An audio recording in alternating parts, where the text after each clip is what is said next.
नमस्कार दोस्तों, मैं अखिलेश विश्वकर्मा आप लोगों का स्वागत करता हूं आपके YouTube चैनल हिंदी अनमोल ऑनलाइन पर। हिंदी साहित्य के इतिहास में हम लोग आधुनिक काल के अंतर्गत साठोत्तरी कविता देख रहे थे। साठोत्तरी कविता के अंतर्गत 2-3 कवि बचे हुए हैं जिन्हें हमें देखना बाकी है। तो आइए आज क्लास में साठोत्तरी कविता को समाप्त करते हैं, बचे हुए कवियों को देखते हैं। तो आज की क्लास संख्या है 63 और जो आज के कवि होंगे वो हैं अशोक वाजपेयी।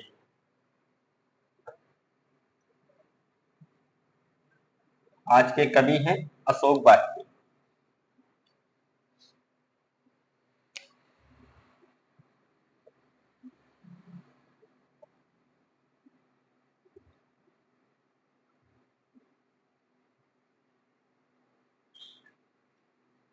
अशोक वाजपेयी आज के जो कवि,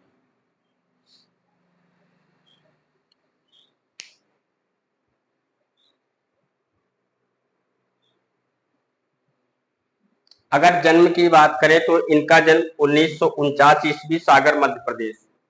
जन्म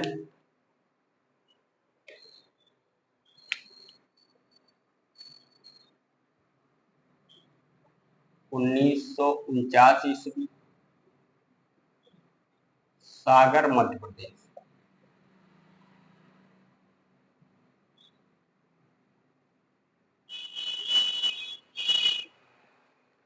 इनको बिंब एवं प्रतीकों का कवि कहा जाता है। इनको बिंब एवं प्रतीकों का कवि कहा जाता है।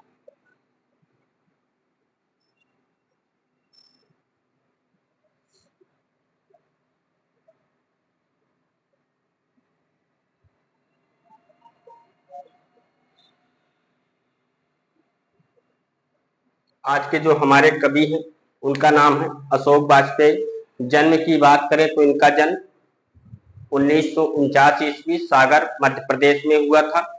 इनको बिंब एवं प्रतीकों का कवि कहा जाता है। काव्य संग्रह की बात करें तो काव्य संग्रह कौन कौन सा है? काव्य संग्रह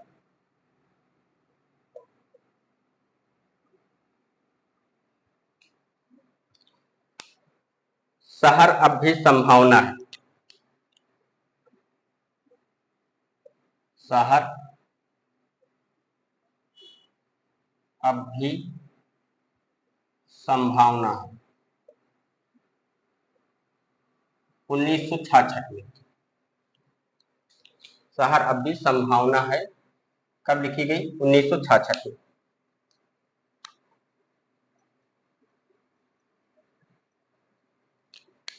एक पतंग अनंत में। एक पतंग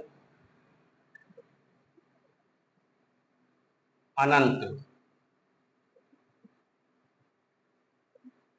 और ये कब लिखी गई? 1984 में।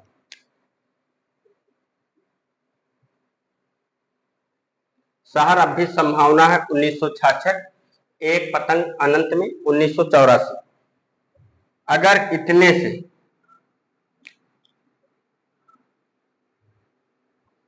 अगर इतने से 1986। और ये इनका गद्य गीत है। क्या है? गद्य गीत। अगर इतने से 1986 में ये इनका गद्य गीत। ठीक। तत्पुरुष 1989।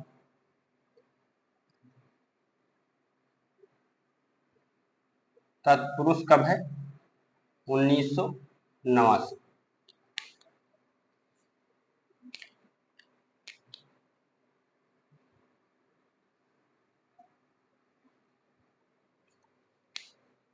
कहीं नहीं वहीं। कहीं नहीं वहीं 1991। 1991। 1994 में साहित्य अकादमी पुरस्कार।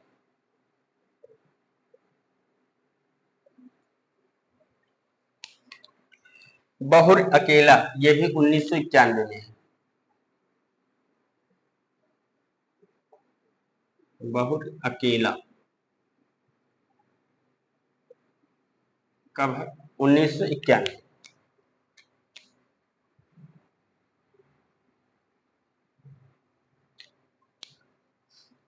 थोड़ी सी जगह 1994। थोड़ी सी जगह, और ये कब है? 1994।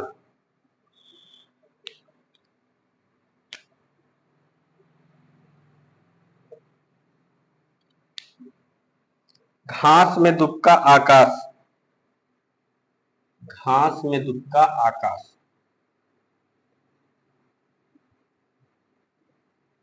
घास में दुबका आकाश, और ये कब है? ये भी 1994 में।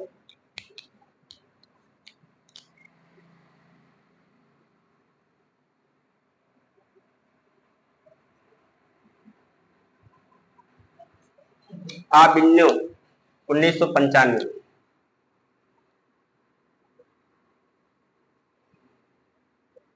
आबिन्यो 1995।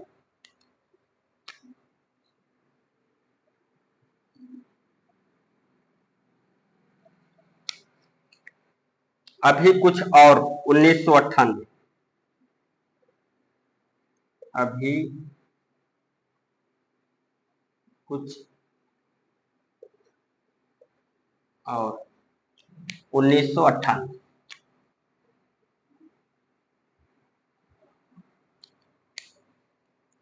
शहर दर शहर 2016 में। शहर दर शहर, और ये कब है? 2016।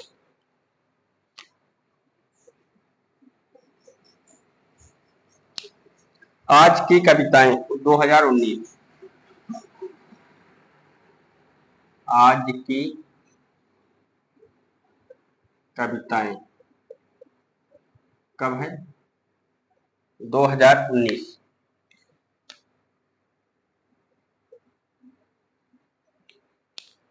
काव्य संग्रह की बात करें तो उनके काव्य संग्रह कौन कौन से हैं?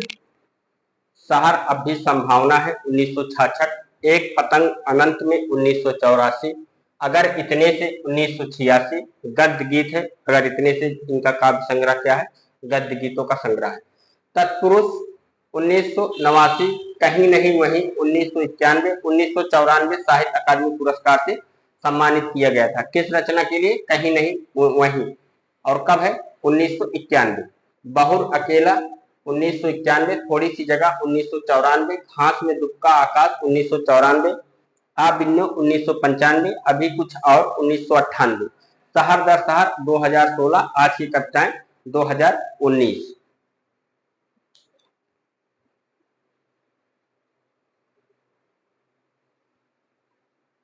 लिखिए इनके आलोचनात्मक रचनाएं।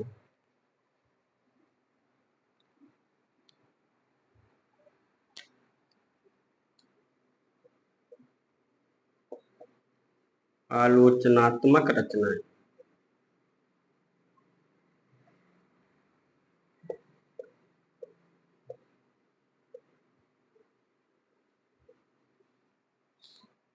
फिलहाल 1980 में। फिलहाल,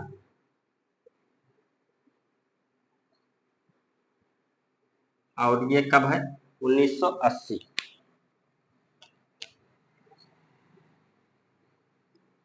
आलोचनात्मक रचना कौन सी है?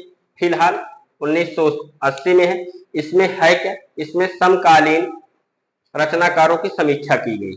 ठीक, समकालीन रचनाकारों की समीक्षा की गई है इनके आलोचनात्मक रचना फिलहाल में, जो है 1980 में। संपादित पत्रिकाओं की बात करें तो कौन सी है? संपादित पत्रिकाएं। संपादित पत्रिकाएं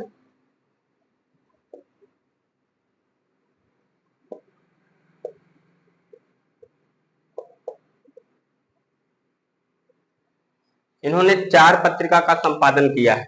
कौन कौन सा? पूर्वाग्रह,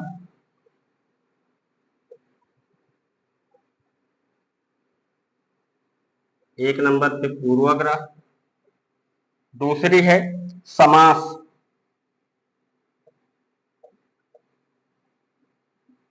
और तीसरी है बहुवचन।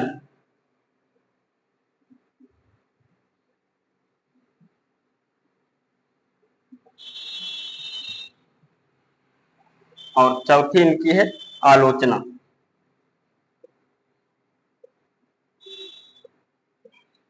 कौन कौन सी पत्रिकाओं का संपादन किया है? पूर्वाग्रह, समास, बहुवचन, आलोचना।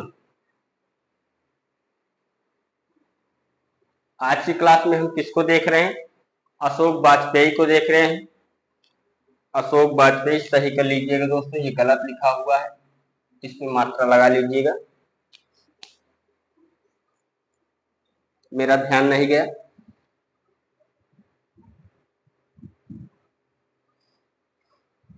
आज की क्लास में हम किसको देख रहे हैं? अशोक वाजपेयी। जन्म की बात करें 1949 ईस्वी, 1949 ईस्वी, सागर मध्य प्रदेश। इनको बिंब एवं प्रतीकों का कवि कहा जाता है। काव्य संग्रह कौन सा है? शहर अब भी संभावना है 1966 में। शहर अब भी संभावना है कब है? 1966 में। एक पतंग अनंत में 1984। अगर इतने से 1986, और ये क्या है? इनका गद्य गीत है। तत्पुरुष 1989, कहीं नहीं वहीं 1991, कहीं नहीं वहीं पर इनको साहित्य अकादमी पुरस्कार मिला था। कब मिला था? 1994 में। बहुर अकेला 1991 में है। थोड़ी सी जगह 1994 में है। घास में दुबका आकाश 1994, आबिन्य 1995, अभी कुछ और 1998 में, शहर दर शहर 2016 में है। आज की कविताएं 2019 में है। आलोचनात्मक रचनाओं की बात करें तो आलोचनात्मक रचनाएं कौन सी है?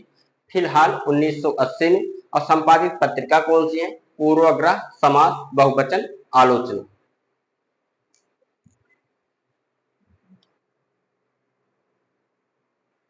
एक बार फिर से आपको एक पेज दोहरा देते हैं ताकि आप वीडियो को सुने तो आपको अच्छे से याद हो जाए।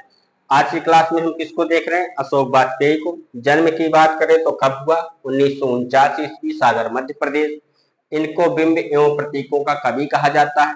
काव्य संग्रह कौन कौन सा है? शहर अब भी संभावना है 1966 में, एक पतंग अनंत में 1984, अगर इतने से 1986, अगर इतने से इनका क्या है? गद्य गीत है।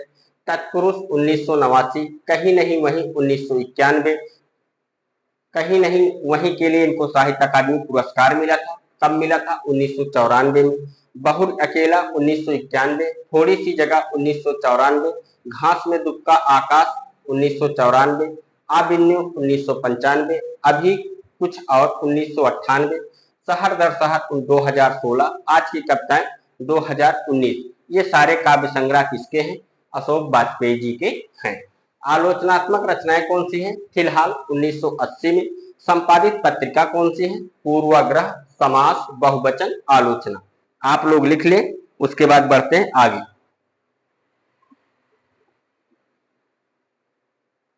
चलो देखते हैं अगले कवि को। अगले कवि हैं कैलाश वाजपेयी। अगले कवि कौन है? कैलाश वाजपेयी।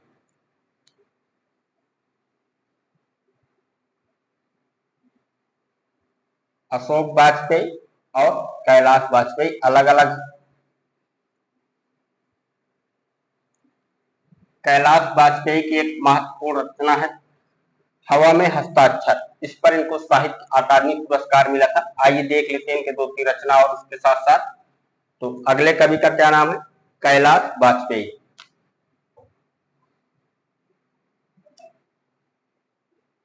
कैलाश वाजपेयी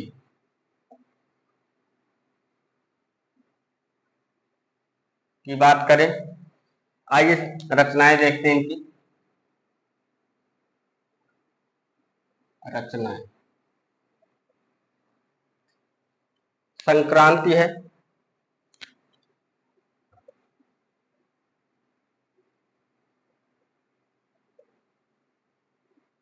देहात से हटकर, देहात से हटकर। तीसरा अंधेरा, तीसरा अंधेरा।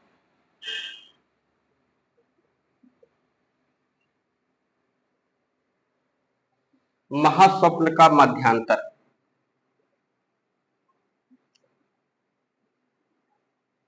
महास्वप्न का मध्यांतर।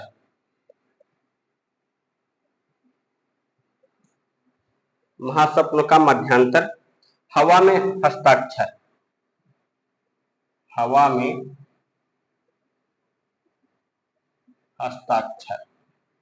और ये इनकी बहुत महत्वपूर्ण रचना है, हवा में हस्ताक्षर। और ये कब है? 2007 में। इसका समय आप लोग लिख लीजिए, 2007।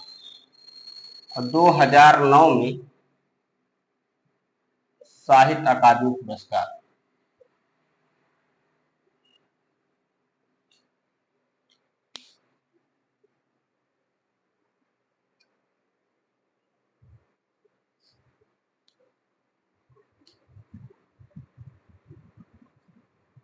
अगले कवि कौन से हैं? अशोक वाजपेयी। इसके पहले हमने किसको देखा था? अशोक वाजपेयी। अब हम किसको देख रहे हैं? कैलाश वाजपेयी। रचनाओं की बात करें तो रचनाएं कौन सी हैं? संक्रांत, देहात से हटकर, तीसरा अंधेरा, स्वप्न का मध्यांतर, हवा में हस्ताक्षर। हवा में हस्ताक्षर 2007 में है और 2009 में इस पर साहित्य अकादमी पुरस्कार मिला था। आप लोग लिख लीजिए। उसके बाद फिर देखते हैं। अगले कवि हैं राजेश जोशी। कैलाश वाजपेयी की रचनाओं को आप जानते रहिए, बस पर्याप्त है इतना। रचनाएं कौन सी हैं? संक्रांत, देहात से हटकर, तीसरा अंधेरा, महास्वप्न का मध्यांतर, हवा में हस्ताक्षर।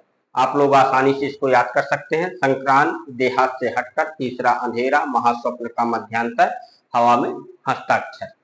एक बार फिर से देख लेते हैं कैलाश वाजपेयी की रचनाएं। संक्रांत, देहात से हटकर, तीसरा अंधेरा, महास्वप्न का मध्यांतर, हवा में हस्ताक्षर। चलो आगे बढ़ते हैं, अगले कवि को देखते हैं। अगले कवि हैं राजेश जोशी।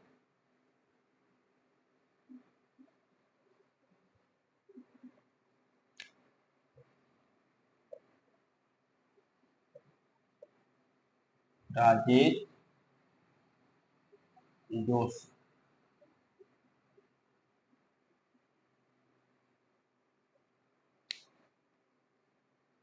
जन्म 1946 ईस्वी। जन्म 1946 ईस्वी। नरसिंहगढ़ मध्य प्रदेश।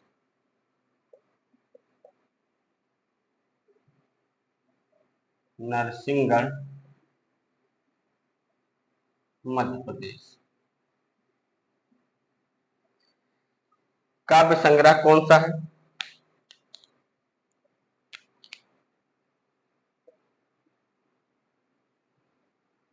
काव्य संग्रह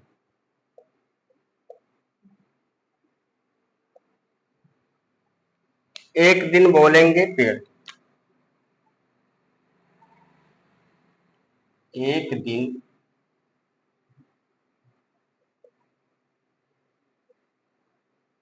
बोलेंगे पेड़।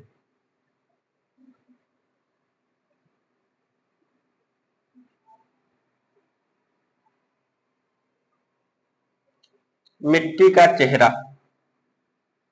दूसरी रचना कौन सी है? मिट्टी का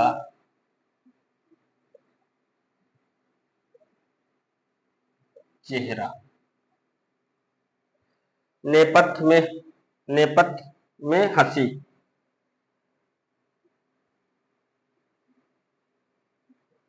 नेपथ्य की हंसी होनी चाहिए। नेपथ्य की हंसी।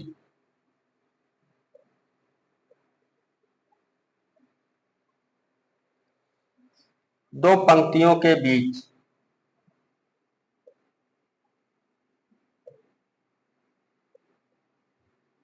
दो पंक्तियों के बीच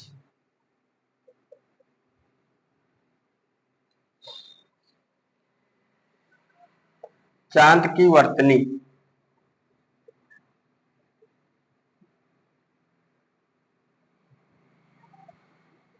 चांद की वर्तनी, ये इनके क्या है, काव्य संग्रह। कौन कौन से? एक दिन बोलेंगे पेड़, मिट्टी का चेहरा, नेपथ्य की हंसी, दो पंक्तियों के बीच चांद की वर्तनी। किसके? राजेश जोशी। जन्म 1946 ईस्वी, नरसिंहगढ़ मध्य प्रदेश। काव्य संग्रह कौन सा है? एक दिन बोलेंगे पेड़, मिट्टी का चेहरा, नेपथ्य की हंसी, दो पंक्तियों के बीच चांद की वर्तनी। लंबी कविता इनकी है समर गाथा, बहुत ही महत्वपूर्ण है। लंबी कविता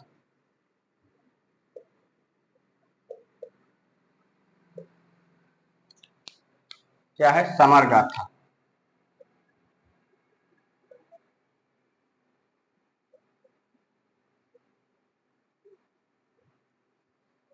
लंबी कविता क्या है? समर गाथा। काव्य संग्रह एक दिन बोलेंगे पेड़, मिट्टी का चेहरा, नेपथ्य की हंसी, दो पंक्तियों के बीच चांद की वर्तनी। लंबी कविता समर गाथा।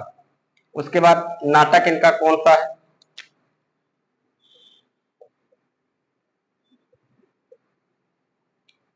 जादू जंगल अच्छे आदमी। जादू जंगल अलग है, अच्छे आदमी अलग है। जादू जंगल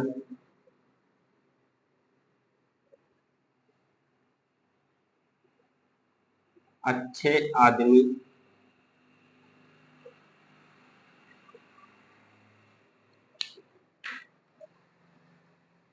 टकरा का गाना, टकरा का गाना, हमें जवाब चाहिए, हमें जवाब चाहिए।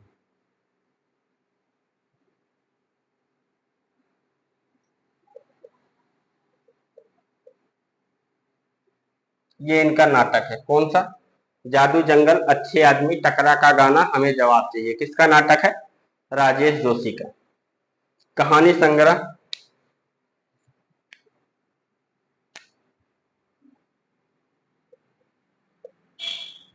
कहानी संग्रह कौन सा है? सोमवार तथा अन्य कहानियां। सोमवार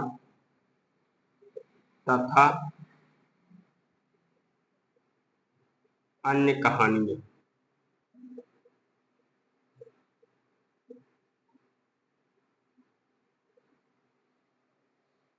संपादित पत्रिकाएं कौन सी हैं?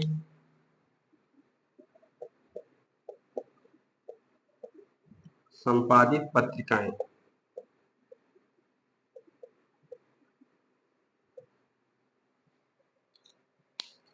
इसलिए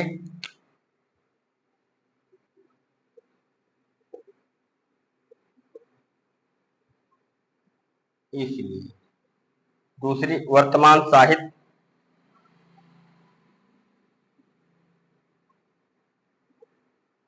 वर्तमान साहित्य। और तीसरी नया पथ। नया पथ में इन्होंने निराला के विशेषांक का संपादन किया था।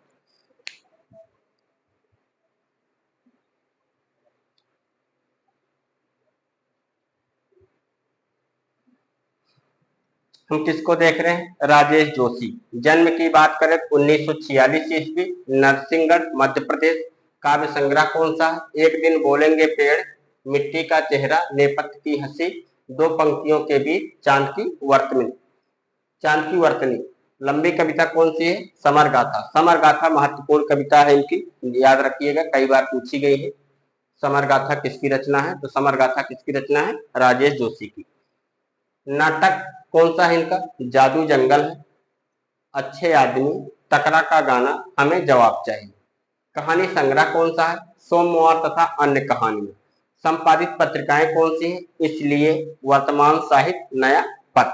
नया पथ निराला के विशेषांक का संपादन इन्होंने किया था, राजेश जोशी ने।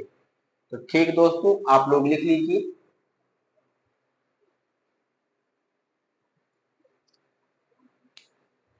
हो गया?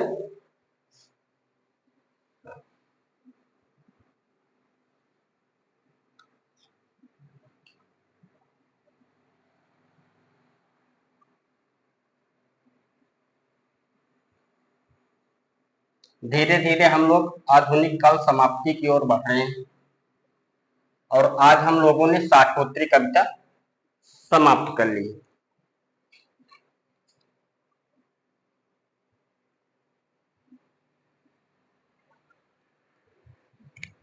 आज हम लोगों ने साठोत्तरी कविता समाप्त कर ली।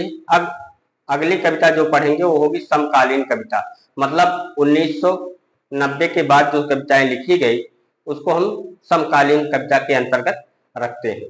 तो दोस्तों, आज की क्लास यहीं समाप्त करते हैं। मिलते हैं कल की क्लास में। तब तक के लिए नमस्कार दोस्तों, जय हिंद।